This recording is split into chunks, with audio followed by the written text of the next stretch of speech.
એમ આગળની બધો એ કયા ગ્રહ થાય તો એ સિદ્ધિને પ્રાપ્ત છે. પોતપોતાની સીમાનો સમજી દો. થઈ વાત મર્યાદિતની. શું ઈશ્વર શું જીવ કહું, શું ઈશ્વર અને શું જીવ કહું કે આવું તો પછી બે એક જ છે. ઈશ દીપક નિશમો ચંદ આવતા દીપ જીવ થયો.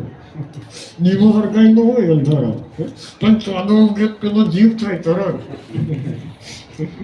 શું થાય એમ આપણે બધી વાત બની.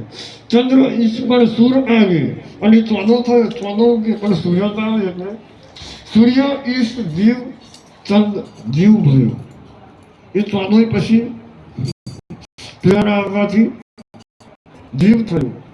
મોટા પણ જો જેટલું ઈશ્વર પણ જેટલી જેટલી જો તમારી સત્તા થાય એટલું ઈશ્વર માટે પરમાત્મા હતા, કૌરવો માટે નતા. શું હતા? દુશ્મન, નટખટીઓ, ચોર, માખણ ચોર, રણછોડ, આ બધું. પણ ભક્તો પાંચ માટે જ હતા, ભક્તો માટે જ હતા, બીજો માટે નતા. મોટાપણું જો જેટલું, ઈશ્વર પણ ત્યાં તેટલું, જીવ પણ ત્યાં તેટલું, નાનાપણું જો જેટલું. હવે વાત કરતા હતા એક ગુરુતા ગ્રંથિ ને એક લઘુતા ગ્રંથિ.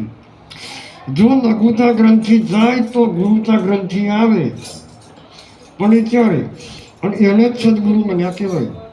વિશાળ ભાવ, વ્યાપક ભાવ જ્યારે મગજમાં પહેરે ત્યારે ગુરુ પ્રાપ્ત કર્યા કહેવાય.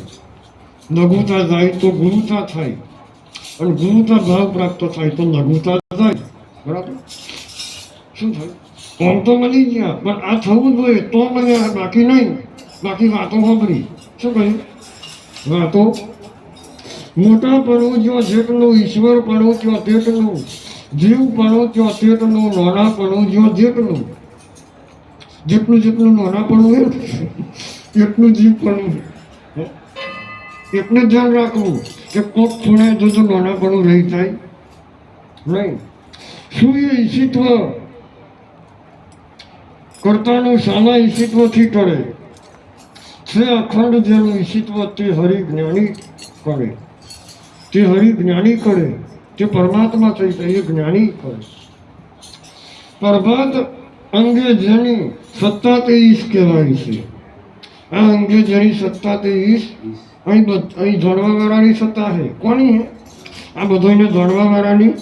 પણ અજાણ્યા છીએ એટલે માથાકૂટ ઊભી થાય છે. પ્રભાત અંગે જેની સત્તા તે ઈશ કહેવાય છે, તે તો આપોઆપ છે ગુરુ બોધથી અને બીજા ખોરીએ છે. છેલ્લે તો આપો આપ જ છે અને બોધથી સમજાય છે. અને ઘણા બોધનું ખંડન કરે છે. ચમ કરે છે? બોધની સમજણ પડી, ચમ નહીં પડી? તો બોધને 3 કલાકનો સમજે છે. હવે બોધ 3 કલાકનો નહીં, એ 3-4 કલાક જે કરી એ તો જુગતી છે. શું?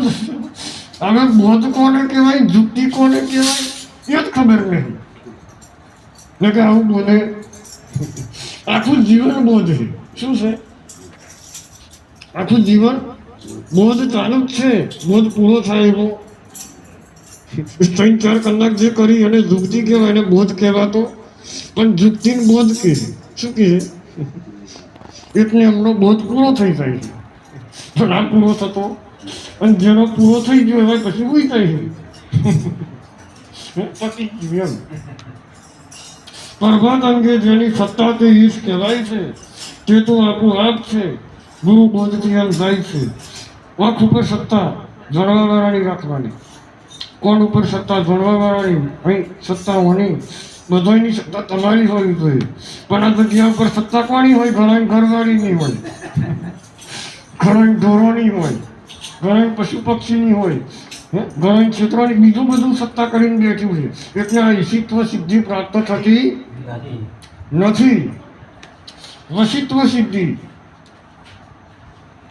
કઈ? હવે ઈશિત્વ પછી વશિત્વ છે. વશિત્વ નોમની છઠ્ઠી કરો વશ સર્વજન.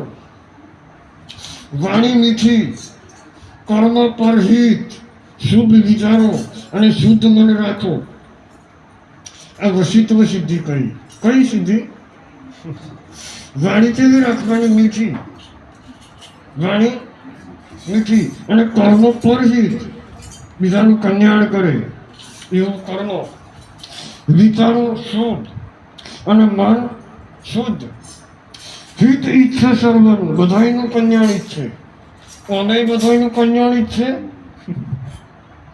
અને અમે જો બધાયનું કલ્યાણ ઈચ્છતા હોય એ મને કચરા પેટી ડબ્બો બનાવે, છૂઠો, બિસ્કુટ, આ કહે પ્રભાત મહારાજ કહે, અને આપણે આ સિદ્ધિઓ પ્રાપ્ત કરવાની કહે.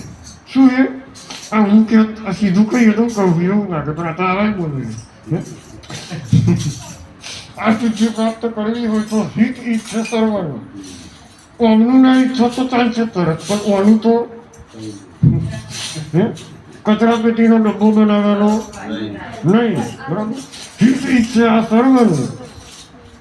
હૃદય નિર્મળ શાંત છે. પણ આપણે કહીએ ને, હું કહેતો હોય તો માથે નહીં લેવાનું, સમજણની વાત છે, અને સમજણની વાતથી કોકનું છૂટી જાય. બીજું શું? તમે પીતા હોય, કોઈ પીતો હોય, બે જણા બરોબર રમાડી શક્યા હોય, અમને હવે ના પીતા હોય, અને હવે કે છોડો નહીં યાર, આ નહીં બહુ માથાકૂટ કરવા જોઈએ, અમને દુનાળો લાગતો હોય. બરાબર? પણ આપણે તરત ખેંચીએ, હું પીતો. તો જે પીવે નહીં પીતો એમ તો હવે કહેતા જ નહીં. નહીં પીતો એમ તો હવે કહેતા, હવે જે પીવે હે એને કહે. બરાબર? જે પીવે હે એને કહે. હવે એનો તો મેળવી જ, પણ એવો બોલતો નહીં મને, જવાબ એવો નહીં આવતો. જવાબ કોણ આવે ખબર? પેલી આવે. કેમ કે બધી વસ્તુ બોલતી બતાવી, એટલે પેલા તો લખી જ હોય કે આવે તો મને, પણ પેલી બોલે. એટલે કઈ જગ્યાએ શું બોલે એનું ધ્યાન રાખવું. શું બોલે? દારૂ પીવા વાળા સારું મારે છોડી દેવું, પણ સારું રાગ નહીં આવતો કે કાઢવું પડે. તો એ પેલો નહીં, પેલો બોલે છે, અને એ તો પેલી બોલે. આ સમજવાનું પાછું. શું બોલે? બીજી જવાબ આવે છે, તમારી તો તાકાત જ નહીં. એટલે આ તો બધા દાખલા આવે. અહીં એક જ દાખલો કહું, બધા દાખલા. હિત ઈચ્છે સર્વનો, હૃદય નિર્મળ સાવ છે. મિત્ર સૌ ત્યાંના બને, નિસ્વાર્થ જેનો ભાવ છે. બધા એના મિત્ર બને. કોણ? પછી ભાઈબંધ ઠગબાજી કરે તો તૂટી જાય ભાઈબંધી. મિત્રો સૌ ત્યાંના બને, નિસ્વાર્થ જેનો ભાવ છે. જુઓ કૃષ્ણ, પરમાત્મા અને સુદામા બાળપણ મેં બેગાડ્યા એ જ, અને પછી જીવનમાં એક જ વખત બન્યા, અને નાનો અમર થઈ ગયો. આપણે 70 વખત ભેગા તોય કશું નહીં. ચમ કે થોડો ઘણો સારો હોય, અને પેલાના બિલકુલ સારો હતો. પેલા કશું એવું નતું.